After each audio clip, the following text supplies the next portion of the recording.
रवि और प्रिया नए नए शादीशुदा थे। रवि की नौकरी शहर में लगी थी, इसलिए दोनों ने एक सस्ता और पुराना सा फ्लैट किराए पर ले लिया। वहाँ का मकान मालिक बहुत अजीब था और एक अजीब सी बात बोलता है कि उस फ्लैट में एक कमरा है जो काफ़ी टाइम से बंद है, पर उसे कभी खोलने की कोशिश मत करना, क्योंकि जिस किसी ने भी उसे खोला है और उसके अंदर गया है वह कभी लौट कर वापस नहीं आया। प्रिया बहुत ज़्यादा डर जाती है, पर रवि हंसकर जवाब देता है और कहता है कि अंकल जी, आप फिक्र मत करो, हम उस दरवाजे को कभी नहीं खोलेंगे। अब दोनों वहाँ रहने आए। रात हो गई थी और दोनों गहरी नींद में सो रहे थे कि तभी करीब रात के 2 बजे प्रिया की आंख खुली। उसने सुना कि दीवारों की से हल्की हल्की आवाज आ रही है, जैसे कोई अंदर से अंगुलियों से उस दीवारों को खुरच रहा हो। प्रिया ने रवि को उठाया।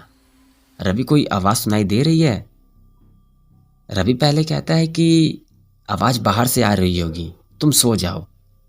लेकिन प्रिया उसे जबरदस्ती उठाती है, और जब रवि ने उस दीवार पर कान लगाया और कहा कि श्श, सुनने दो, ये तो जैसे कोई फुसफुसा रहा है।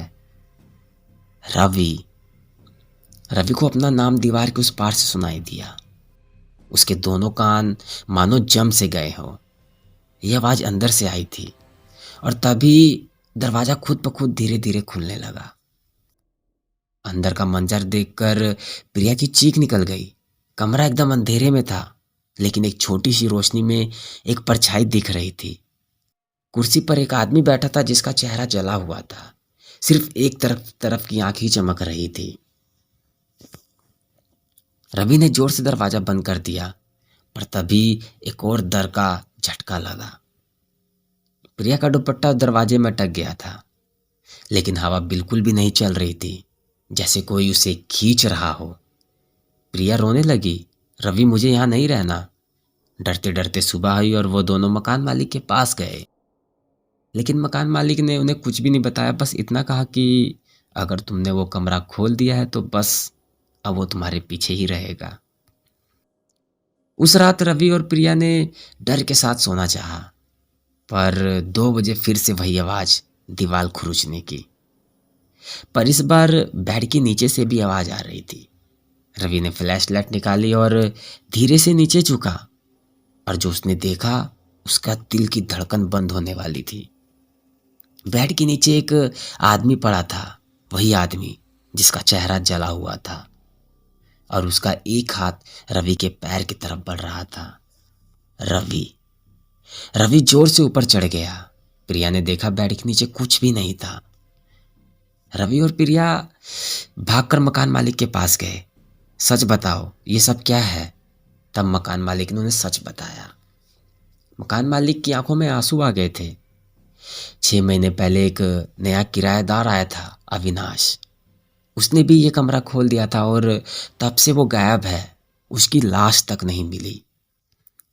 रवि और प्रिया अब ज्यादा डर गए थे। हम यहाँ नहीं रुक सकते।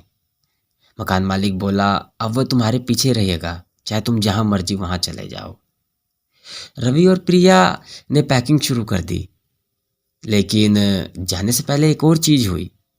प्रिया ने अपना बैग उठाया और फिर से उसका दुपट्टा किसी ने खींचना शुरू कर दिया। रवि ने फ्लैश लाइट मारी और उस कमरे का दरवाजा खुद ब खुद फिर से खुल गया।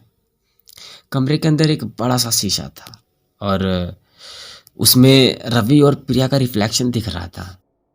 पर एक रिफ्लेक्शन और था, वही जला हुआ आदमी जो पीछे खड़ा था और धीरे धीरे उनके पास आ रहा था।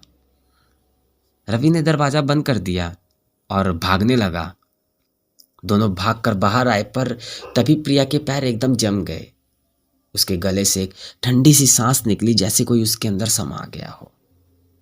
प्रिया धीरे से हंसी, पर उसकी आवाज बिल्कुल अलग थी। रवि, अब हम कभी कहीं भी जाए वो मेरे अंदर ही रहेगा। और तब से रवि प्रिया के साथ रहता है, पर कभी कभी रात के 2 बजे उसे प्रिया के गले में एक अजीब सी आवाज आती है, रवि।